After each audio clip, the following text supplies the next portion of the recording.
So you set it up.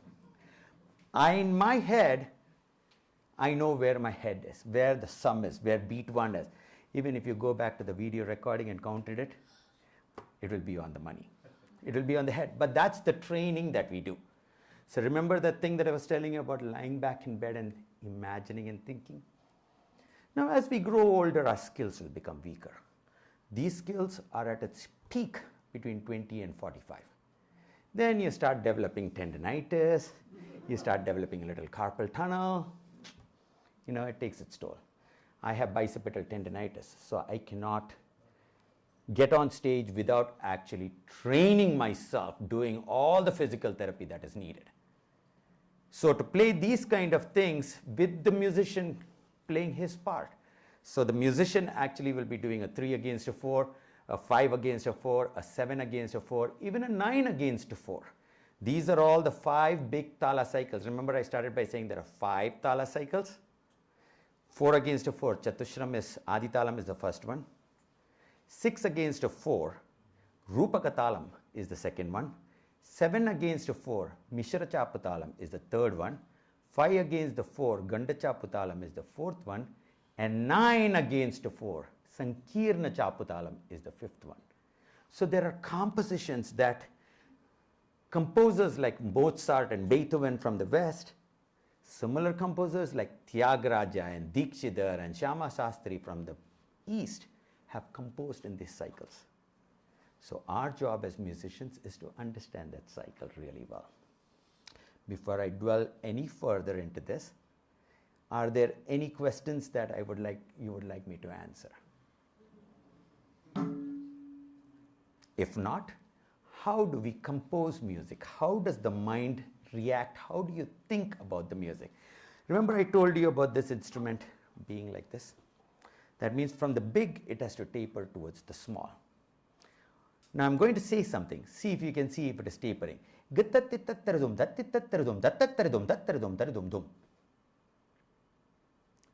Again.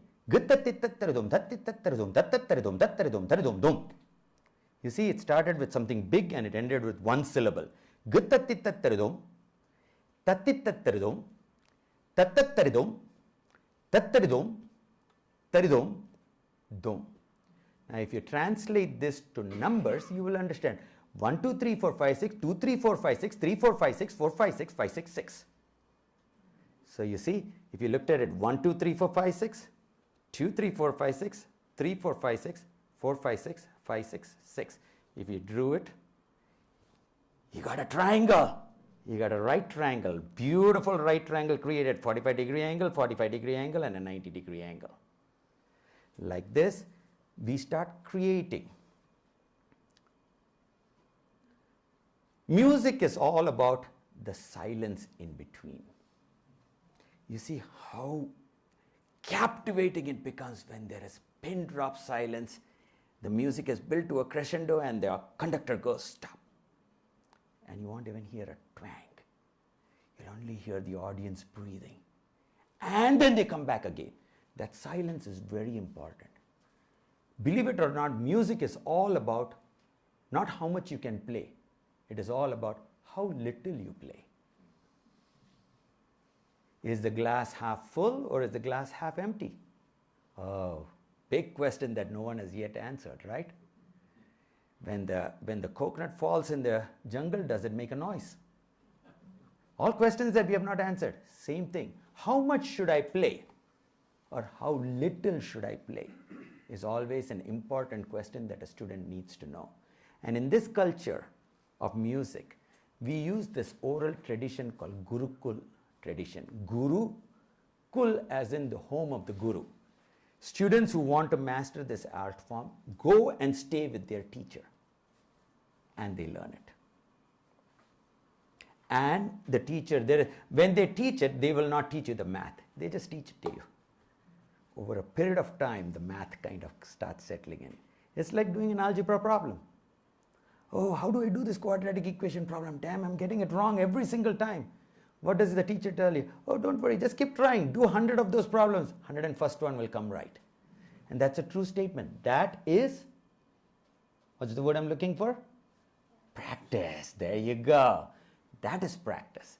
You got to keep trying it.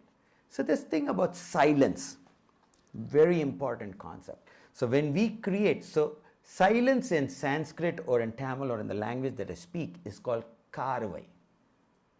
And the whole composition is called a korvai. Ka and ko. So to create a korvai, there needs to be lots of karvais. That means a lot of silence. Silence can come in two ways.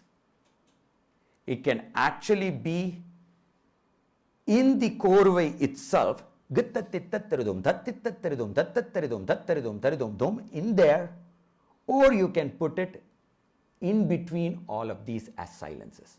For example, take the same thing that I'm saying, 6, 5, 4, 3, 2, 1. Gittattittattiridum, tattittattiridum, tattattaridum, tattaridum, taridum, dum, dum. Gittattittattiridum, tatti. Now I've counted the number of carveys that I have inside there as to how much I had. So if I'm going to say this 3 times, the gap will be identical. Gittattittattiridum, tattittattiridum, tattattaridum, tattaridum, taridum, dum. Gittattittattiridum, tattittattiridum, tattattaridum, tattaridum, taridum, dum. Gittattittattiridum, tattittattiridum, tattattaridum, tattaridum, taridum, dum. That gap is important. So when we are creating these choreways, we follow the principle. It may not be just in 32. So binary digits, 1, 0, 1, 0. Same way as we count in mathematics, 32. If we had to do it in 2 cycles, 64. If we had to do it in 4 cycles, 128, 256, 512, 1000. Remember these numbers? Have you heard it anywhere? Yes, some people are nodding. Everybody who has done anything in the IT industry would recognize these numbers. All of those are identical in the music industry. So if I were to do something of that nature, I would actually calculate. Now, for example, I'll show you how I compose a chorway. How do I go about calculating? And I'll play it for you. Brand new, I'm just going to create one for you. I'm going to create something with 6 pulses, 8 pulses, and 10 pulses. What is a 6 pulse going to look like? 1, 2, 3, 4, 5, 6. Or 1, 2, 3, 1, 2, 3. Or 1, 2, 1, 2, 3, 4. All of these are 6. Or 1, 1, 2, 3, 4, 5, 6. 1, 1, 2, 3, 4, 5. All of these are 6. So in our head we think about it. That is also 6. But it is double time on recitation. Think about it. 1, 2, 3, 4, 5, 6. 1, 2, 3, 4, 5, 6. 1, 2, 3, 4, 5, 6. You see, it fits within that 6 pulses, that time frame, right? Now, if I was to extend 6, let's say I go to 8. Ta, dum kita taka tari kita taka. Ta being 2 pulses. Ta ga, dum kita taka tari kita taka. 1, 2, 1, 2, 3, 4, 5, 6. That is 8. So I got a 6, I got a 8. In the algebraic progression, what should be the next one? 6, 8, 10. How do I do a 10? 8 I did ta, dum kita taka tari kita taka. 10 would be what? Ta, ta, dum kita taka tari kita taka. 1, 1, dum kita taka. 1, 2, 1, 2. 1, 2, 3, 4, 5, 6. So I got a 6, I got an 8, I got a 10. So now how do we play this? Dum kita taka tari kita taka. Tat dum kita taka tari kita taka. Tat dum kita taka tari kita taka. Correct? 6, 8 and 10. So now let's build something up with this. Watch. Na dim dim na na dim dim na na dim dim na na dim dim na. We are going 1, 2, 3, 4, 1, 2, 3, 4, 1, 2, 3, 4, 1, 2, 3, 4, 1, 2, 3, 4, 1, 2, 3, 4, 1, 2, 3, 4, 1, 2, 3, 4. Correct? Now I only want to put 6 inside there. So I need to take a breather for 2 pulses. Na dim dim na na na dim dim na na dim dim na.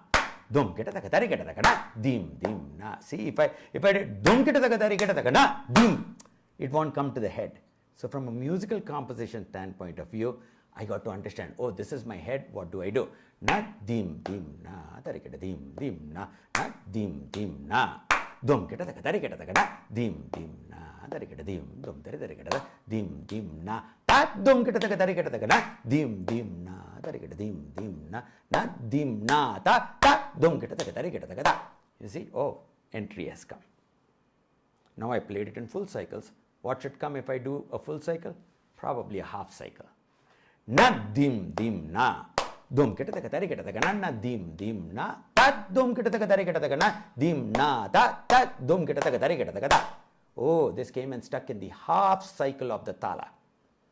Okay, I did a full cycle, I did a half cycle. What should be the next in the arithmetic progression?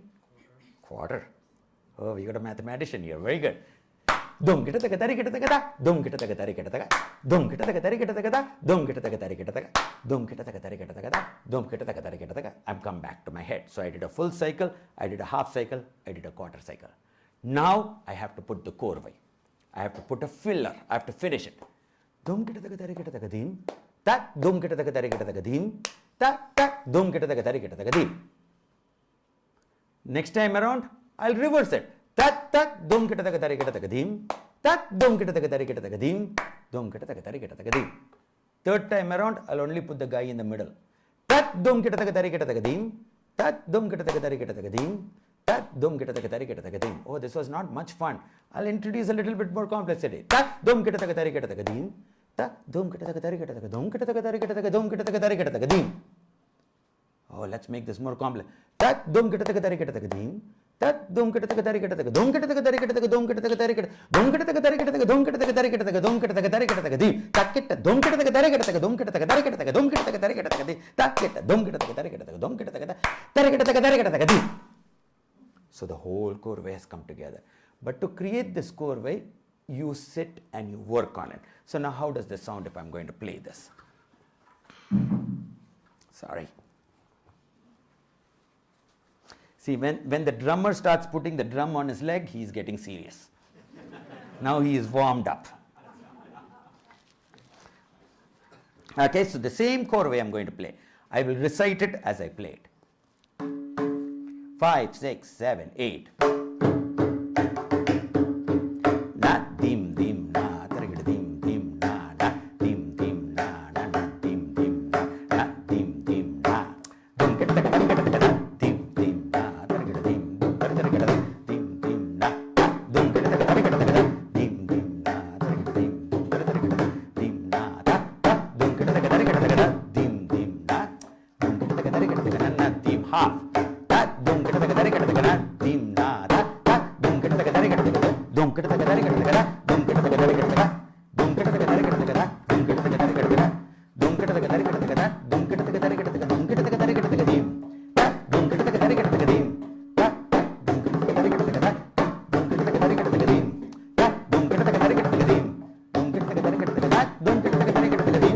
ta dum kita taka tari kita taka dim dum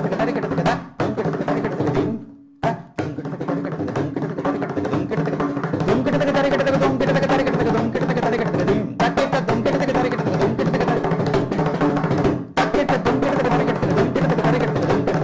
dim So that was a korvai. So you build into this and you kind of think, how do we progress? Now I showed you a 6, 8, 10. In the regular progression, I could do a 6, 7, 8. So if I'm doing a 6, 7, 8, how does it sound? Okay, so let's think about how a 7 has to sound. Combinations of 4 and 4 give you 8. If I have to introduce a 7 against that 8, I got to silence one pulse because 1 plus 7 is 8. Correct? So I now need to silence that quarter note. So watch. Na dim dim. So first I'll do a 6. Na dim dim na tarikita dim dim na dim dim na. Tari tarikita kita dum ta. 1, 2, 3, 4, 5, 6. Tari tarikita kita dum ta. Now the 7, I have to add a 1 to the 6. So watch. Da dim dim na tarikita dim dim na dim dim na. Nam tarikita kita dum ta na dim dim na tarikita dim dim na dim dim na. Gunnan tarikita kita dum ta na dim dim na tarikita dim dim na. Again. Gunnan tarikita kita dum ta na dim dim na. Gunnan tarikita kita dum ta na. That's a quarter. Gunnan tarikita kita dum ta na dim dim na. Gunnan tarikita kita dum ta. Gunnan tarikita kita dum ta. Gunnan tar. You see how that 7, it just comes 1 quarter. You only have that much time. And you don't have time to sleep on it. You got to be on your game. Oh, hey, no, time's gone. It doesn't wait for anybody. You see a pretty woman, you see a pretty girl, don't look, stay focused. I'll share something.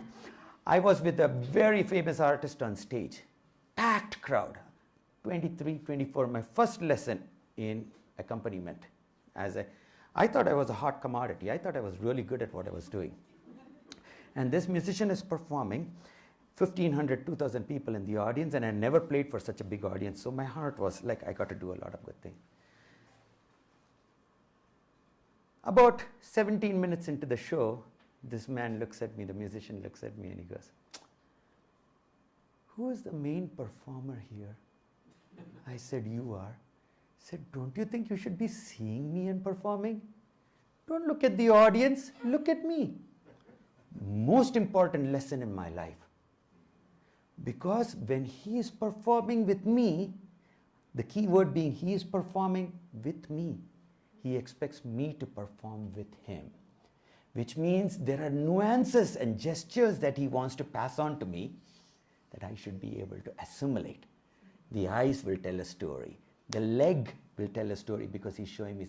Head movements will tell a story, which if I'm looking at the audience, I'm never going to find out. The day I recognized that, I became an even better musician. Suddenly I was no longer just a commodity. I was a hot commodity. I learned something, and that's the important thing. Remember I started, as we go through this, there's something to be learned from this child, something for me to give you. That was the lesson I learned on stage on how to accompany. See, there is no harm in me sharing the story now, because 40 years have gone by and I've only improved on that. So F-A-I-L, that word fail, anybody knows what it means? It's an acronym. And I tell everybody that. This is an acronym coined by me, not by anybody else. Fail is first attempt in learning. That's it. It's just your first attempt, buddy. Try again. You get better at what you do. You see? And that's what the key is here.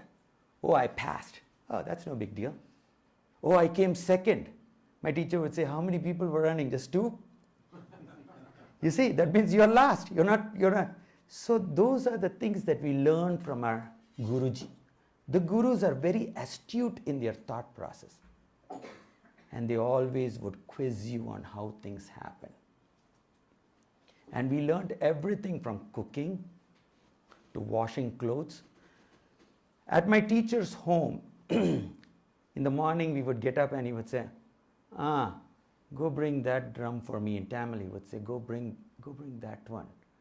Just by knowing what pitch the drum was, whether it was in G, whether it was in F, whether it was in D, whether it was in C, we knew who he is accompanying that evening.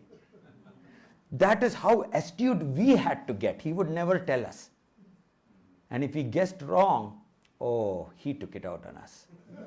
I mean, he wouldn't complain. Next day he will come.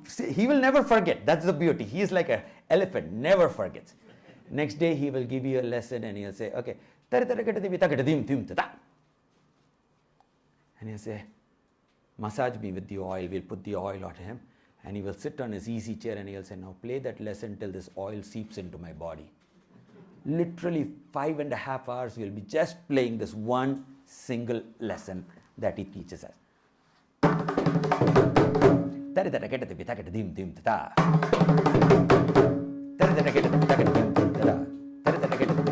He won't say a word. There won't be even a mutter. Nothing. Till we get him to say something, we'll have to keep playing. We'll have to tweak it, nuance it, do this, do that.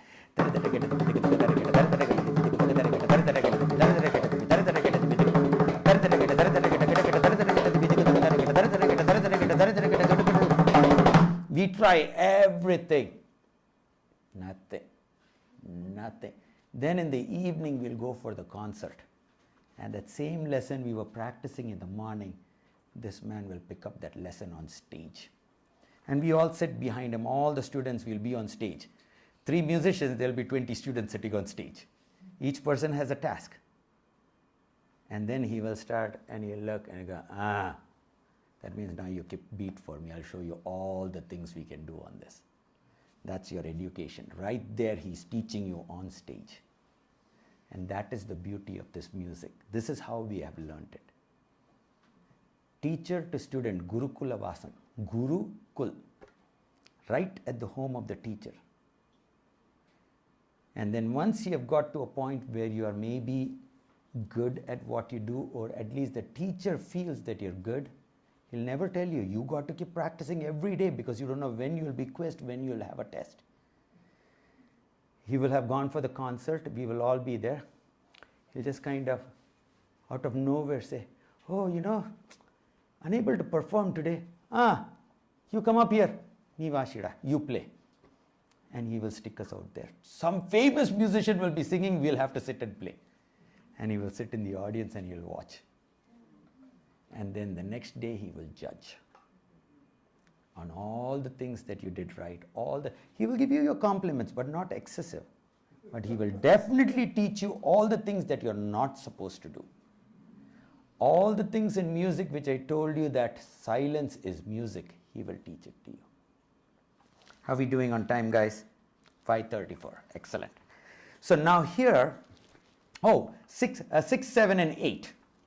Na dim dim na na na dim dim na na dim dim na nam tarikata kata dum ta dim dim na tarikata dim dim na na dim dim na gunna tarikata kata dum ta dim dim na tarikata dim dim na ta dim 8 takkunnan tarikata kata dum ta dim dim na nam tarikata kata dum ta dim 7 gunnan tarikata kata dum ta 8 takkunnan tarikata kata dum ta nam tarikata kata dum ta gunnan tarikata kata dum ta nam tarikata kata dum ta takkunnan tarikata kata dum ta gunnan tarikata kata dum ta takkunnan tarikata kata dum ta takkunnan tarikata kata dum ta takaddim takkunnan tarikata kata dum ta takaddim takkunnan tarikata kata dum ta takaddim. So 6 and 7, 6 and 8, 7 and 8, all combinations have to come in. Nam tarikata kata dum ta gunnan tarikata kata dum ta takkunnan tarikata kata dum ta. He will say it, we have to figure it out. See, that's the beauty of this art form. Nobody is going to sit down and show you how to do it. You just have to figure it out. Na dim dim na na na dim dim na na dim dim na. Nam tarikata dim dim na tarikata dim dim tarikata dim dim na. Gannan tarikata dim dim na na na dim dim na na dim dim na. Takkunnan tarikata dim dim na. Nam tarikata na na dim dim na. Gannan tarikata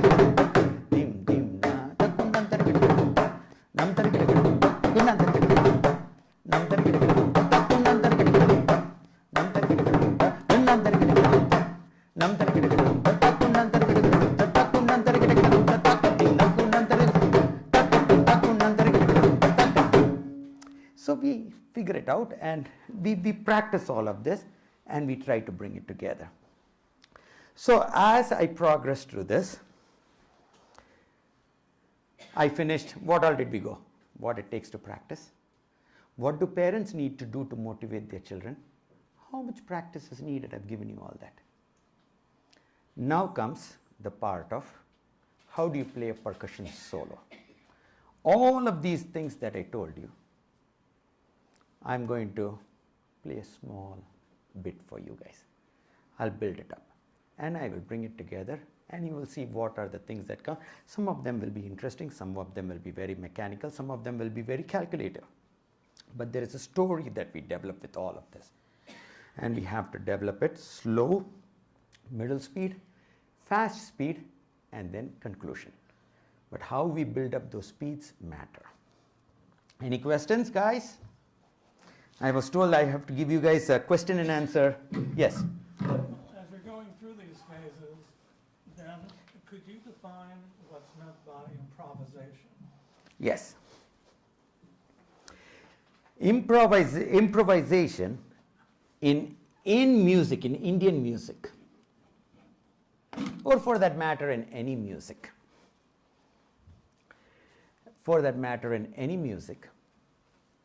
is based on time, the time signature that we put together.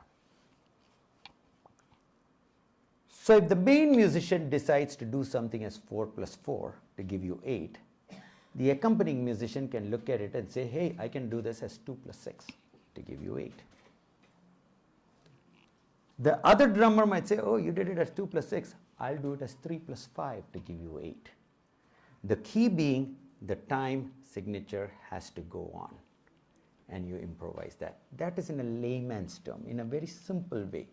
But now we are thinking in 512 pulses, we are thinking, don't worry, that was just my drum touching it. If you're looking to wanting to change anything, don't need to. we are calculating in 512, we are talking in 1024, we are thinking in those numbers. So for us, everything is the beat cycle. So honestly, if I were to do this, I would have somebody, one of my students, sitting down and keeping beat cycle for me. But we are also capable of calculating it in our own head. We kind of just go through it the way we are supposed to. Okay, so improvisation from a drum standpoint of view, I'm going to do it here, and let's build up. All the things that I told you, I will go from just basic one korvai, then I'll go up for a 3 against a 4, I'll go for a 4 against a 4, I'll go for a 5 against a 4, I'll go for a 7 against a 4. If the tendinitis doesn't hit me, I will do a 9 against a 4, and then I'll come to 4x4s, and then I'll build it up to double time, and I'll try and wrap it up. Okay, all of this I will try and do it in about 6.5 to 7 minutes continuously if I can. 5, 6, 7, 8.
Back to the head.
4 5.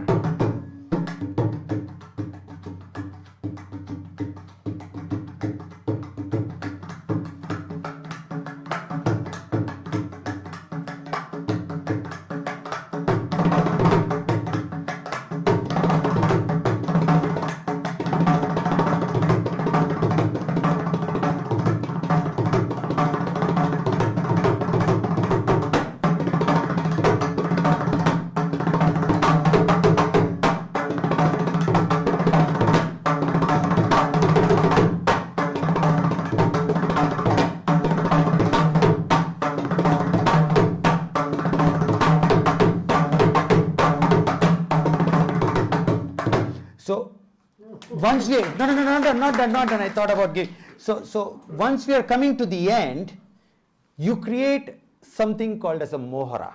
Mohara is like a garland. So this last part, and then you got to put something called a tihai or a korvai, which is repeated 3 times. The main artists have to figure out when I've come to that point, because they have to jump in and do their part of getting into the head of the song.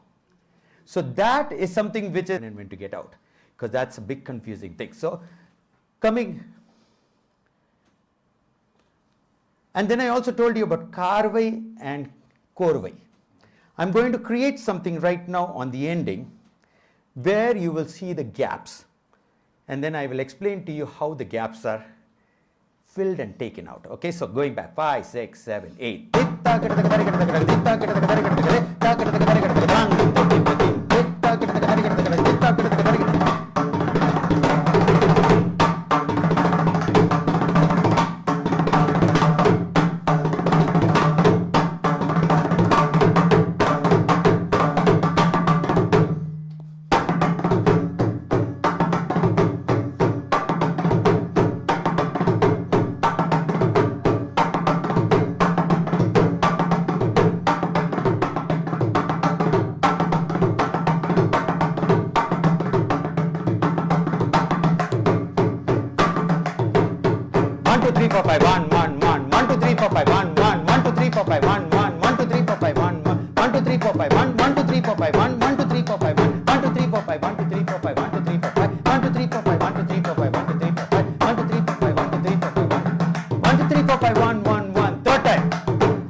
And we finish it that way. So that was improvisation. That is how we improvise. Remember when I said wild improvisation? This is one of those wild improvisations. So that 1, 2, 3, 4, 5, 1, 1, 1 that I was saying is actually the gap. I just filled the gap for you. So it will be tadiketatadim, tadiketatadim, tadiketatadim, tadiketatadim, tadiketatadim, tadiketatadim, tadiketatadim, tadiketatadim, tadiketatadim, tadiketatatum, tadiketatatum, tadiketatadim, tadiketatadim, tadiketatatum, tadiketatatum, tadiketatum, tadiketatum, tadiketatum, tadiketatum, tadiketatum. What comes after 1? 0. Tadiketatum, tadiketatum, no gap at all. You just put it all together. You see how beautifully the mathematics progresses there? 3 gaps, 2 gaps, 1 gap, 0 gap.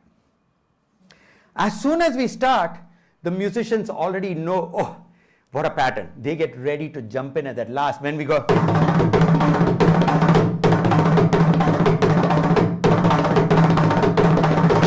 they'll join in that.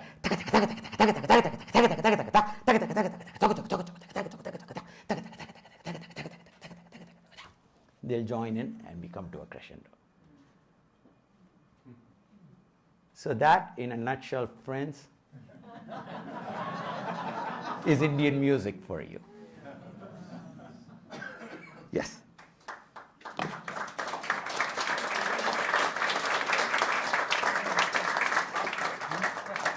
You started out telling us.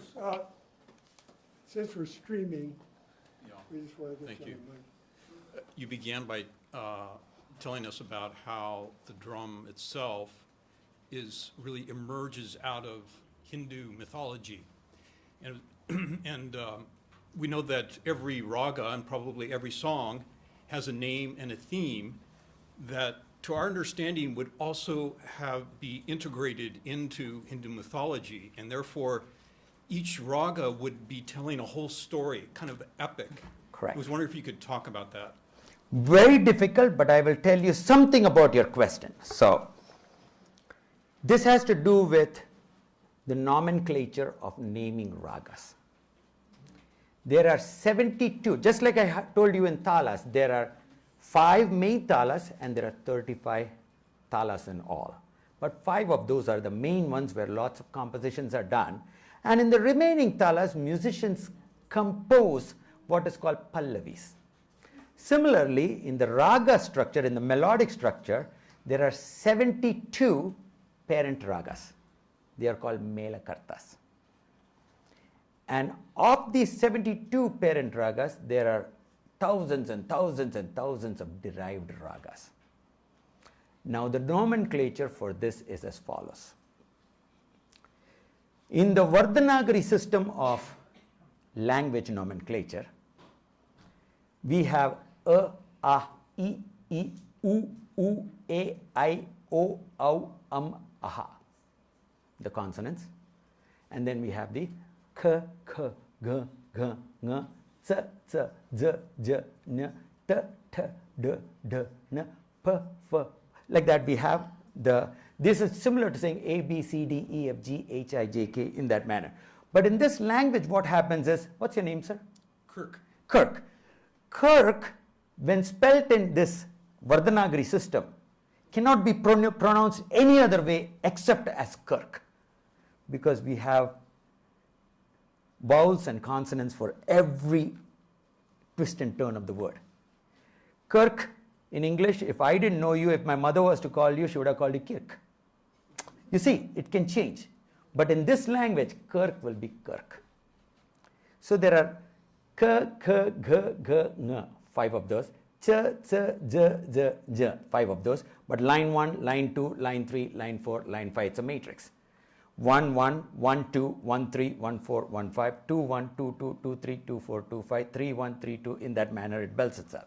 So if you took the major scale, I'm just taking one raga, like Shankarabharanam. There is a number associated to that Shankarabharanam in the 72 Melakartas. So Shankarabharanam on its own could not fit within that parent scale. So that ragam actually in the traditional system is called Dhira Shankarabharanam. Dha and Ra. So if you look at the matrix, you see where Dha is, you look at the matrix where Ra is, Dhi, Ra. That is the number for, that is the, on the 72 parent scale, Shankarabharanam will take that number. Does that make sense? Yes. In that manner, if you took Kanakangi, Ratnangi, Ganamurti, Vanaspati, Vachaspati, say whatever of the Melakartas, Kanakangi, K, N. K is the number 1. Kanakangi. So that is the first Melakarta. K. K, K, G, G, Ng, K. So that way it is attached in some manner. For it is very hard to comprehend what I'm saying, but I'm just giving you an idea. If you have written out the system, if I had a screenshot over here in the back showing you where it is, I could have pointed to you and shown you how it is developed. So if you took a ragam like Karahara Priya, K, R. K is where 1, R is where 2. So it's number 12 kind of a thing. Or I need to write it out for you, but that is how these ragas, so the 72 ragas, Melakartas are identified like this. So since I am a percussionist, my knowledge is more in the percussion side, so I've gleaned this knowledge from listening to musicians speak about it over the years. I did not do a deep dive study into this, because that was not needed of me, because at no time was I planning to sit up on stage and sing. There was never a chance I was going to do that. I was a drummer and I wanted to stay within that framework. But to answer that question, yes, that nomenclature is in place, and that nomenclature follows this Vardhanagari system on how the numbering of the whole, it's like the periodic table. carbon has a certain periodic table number, or helium has a certain periodic table number, and there is a pattern to that chemistry there. Again, anybody who has taken a course in chemistry, organic or inorganic, will know that pattern. And that numbering would also relate to specific events or deities within Hindu mythology? No. That was my question. No. Was how the meaning behind the music, other than the music itself? The music itself is created or composed behind a deity of Indian music, or in terms of Shiva or Parvati or somebody else. But the name of the raga has nothing to do with the deity. The music, for instance, if you took Gajanana Yuttam, that is a song in Rag Chakravagam, which is a Melakarta. It is in praise of Lord Ganesha. Gajananam. Gaja is the elephant god. So similarly, there are other deities against whom songs are written. And most of the songs in Carnatic music composed by one composer, Tyagaraja, was in place of Lord Rama. Every song that he wrote it in praise of Lord Rama. He never went out to work or make money or anything. He sat in front of the temples and people just dropped food for him, or he didn't care for money, he didn't care, and he has written compositions somewhere in the neighborhood of well over 30,000 compositions. And there are some compositions that people haven't even sung and it has gone into oblivion, is my feeling. You see, the lyrics of these compositions are in a language that he spoke, which was Telugu. Almost all the musicians I know don't even speak the language. So sometimes they don't even understand the meaning of what is being said. Occasionally a great musician will come who will understand the language, and he will break up the pronunciation based on the language. And that song takes a different meaning altogether. As accompanist, we are suddenly, oh wow, this song is in a different take now altogether. How do we accompany him is how. There was one great musician, he is no longer there, Dr. M. Balamurali Krishna. Anybody who has followed anything in South Indian music would know who Balamurali Krishna is. He was a connoisseur of that language of Telugu.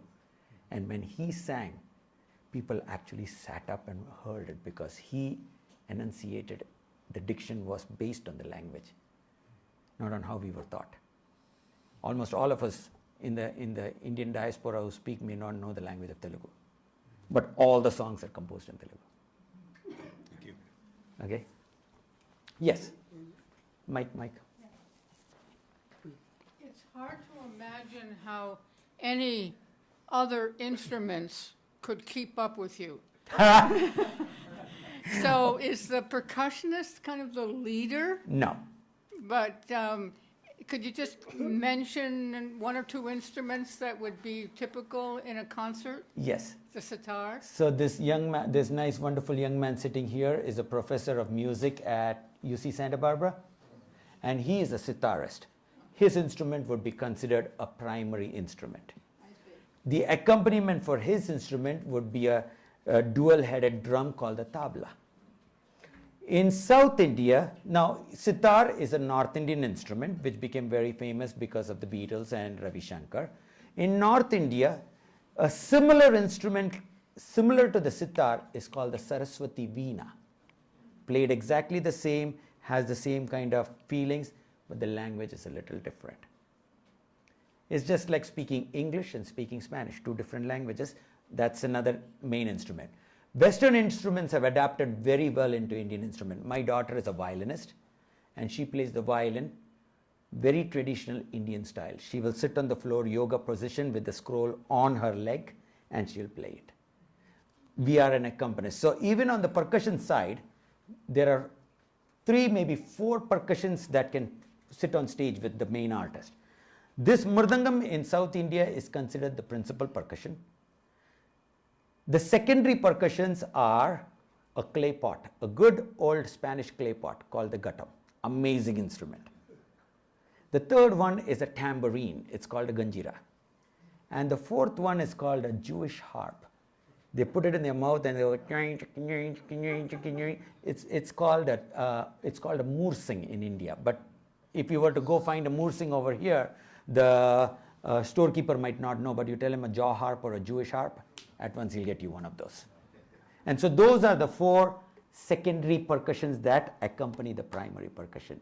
There is a saying in India called Shruti Mata Laya Pita, meaning if the mother, Shruti Mata, melody is the mother, rhythm is the father, the offspring of the two together is music, which is the child. So melody, rhythm have to combine in that manner. So melodic instruments are always the primary instruments. Rhythmic instruments are always the secondary percussion instruments. We follow like a shadow behind the main artist. I mean, we won't even know what the main artist is singing, but we know the beat cycle, and within that beat cycle framework we'll follow. I mean, we'll be so close, it would seem like we have practiced this forever. And honest to God, sometimes we sit up on stage, we don't even know the musician's name. We just get up on stage and you say, oh, hi, okay, let's get up over there. And he will start singing and we just jump right in and we start playing, accompanying him. But that is the culture of the music. That is how that Gurukul system is. It's so intricately defined, mathematically precise. And if we make a mistake, everybody knows it. There's another saying my teacher would say, you don't practice for one day, you will know it. You don't practice for 1 week, the people sitting on stage will know it. You don't practice for 1 month, the audience will know it. Very valid point. So when we were performers, every single day, even if we performed the previous night, next day morning we would get up and we would practice for about 45 minutes. And the practice would not be anything big. It would be just something as simple as this. We would just take, just like how we practice scales.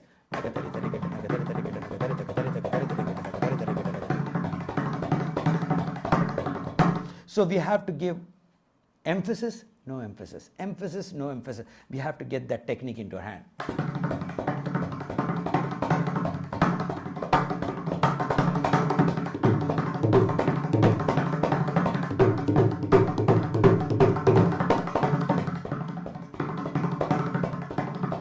And we would sit this and we would do this for 17 minutes.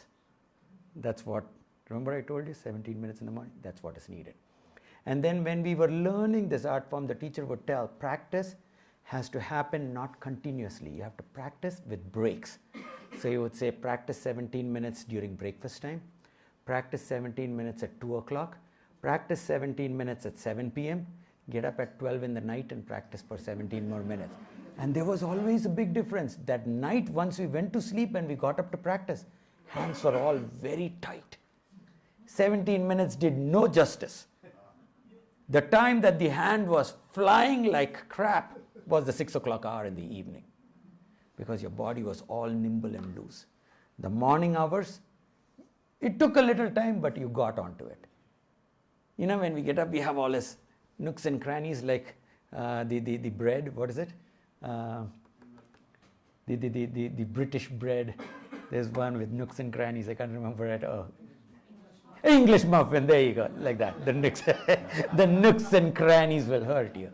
But pretty soon you will get into the groove. The 12 o'clock, 1 o'clock hour, you don't really feel it because it's so hot. The sun is right on top of you, what the heck. But you will practice for 17 minutes. It's a mundane effort. The 6 o'clock, 7 o'clock hour in the evening, you actually feel the pulse, you feel the music. You do some magical stuff. Again, getting up at 1 in the morning because you're so fast asleep, but you're doing it because your teacher told you and you don't want to disappoint him, you try it. That is the hardest one to do. So that's the beauty of practice. You practice at different times, different hours.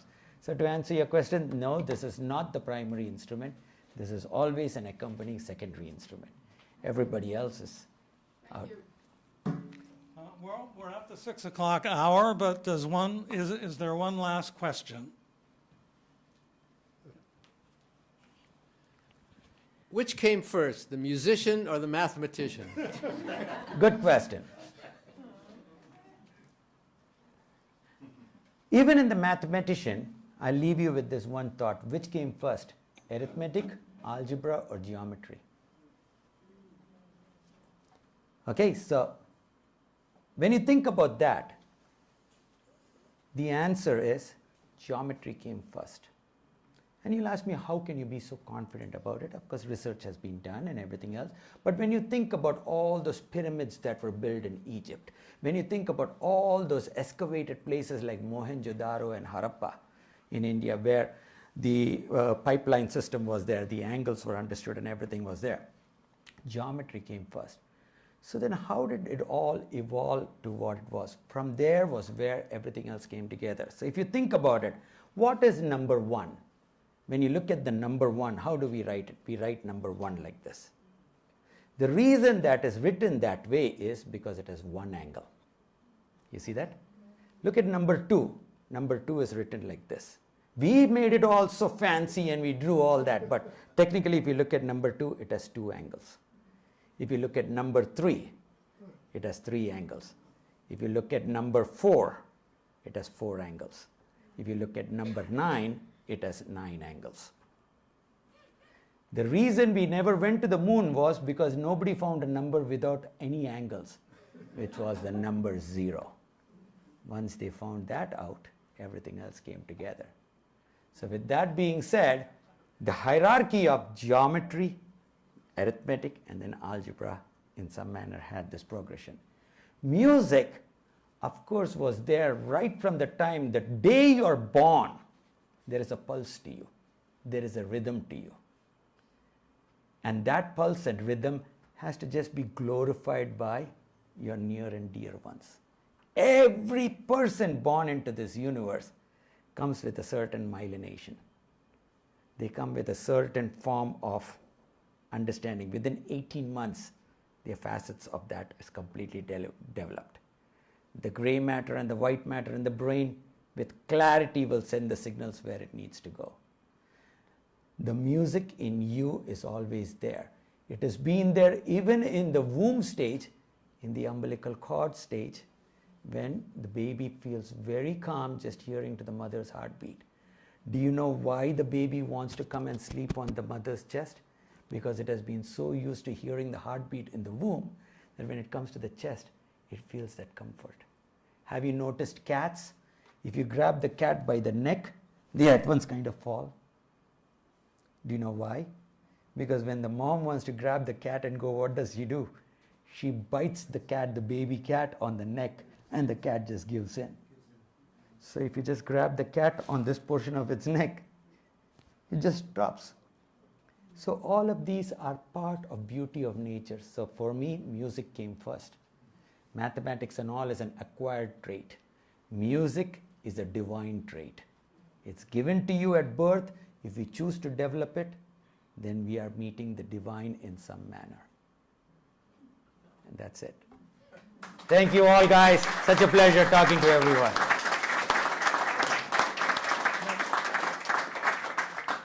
I'd like to ask Joe Miller to come up and give a vote of thanks for the Institute of World Culture.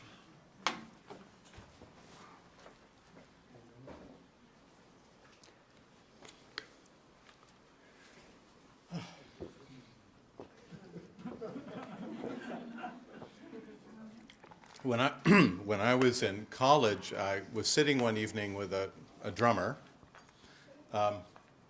who said to me, all creatures and all objects in the world are going through time, but it's the privilege of the human being to measure time beautifully. And that always stuck with me, and I was thinking about that tonight as we listened to VR.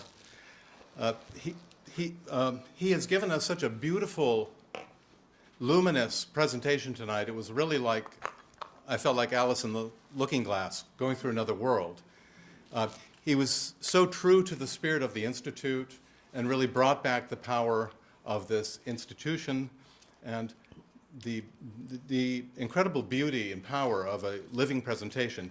He's opened a door to a world and a culture that we do not familiarly brush elbows with. And even if we cannot completely understand the periodic table of Tala that he presented to us or the Ragas, we got a taste of something so rich and sophisticated and so ancient. And the beauty in which this art form is passed down in a living way from teacher to student was really brought to life with us in such a lovely way. the Gurukul, yes. Gurukul, the way the pupil moves in with the teacher and is able to immerse themselves in a way that's extraordinary.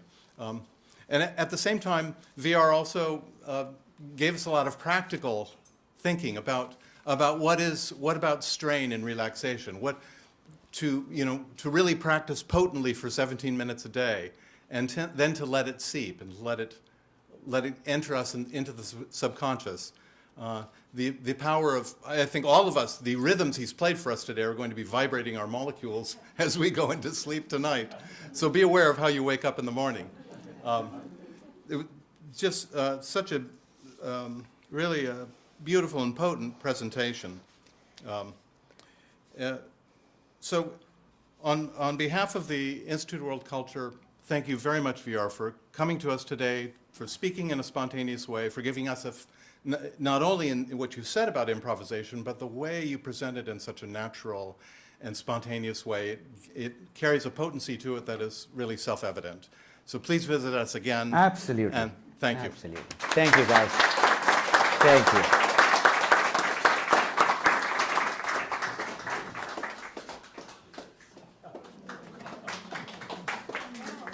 I'd just like to remind you, our next event will be looking at compassionate, community-based approaches to homelessness.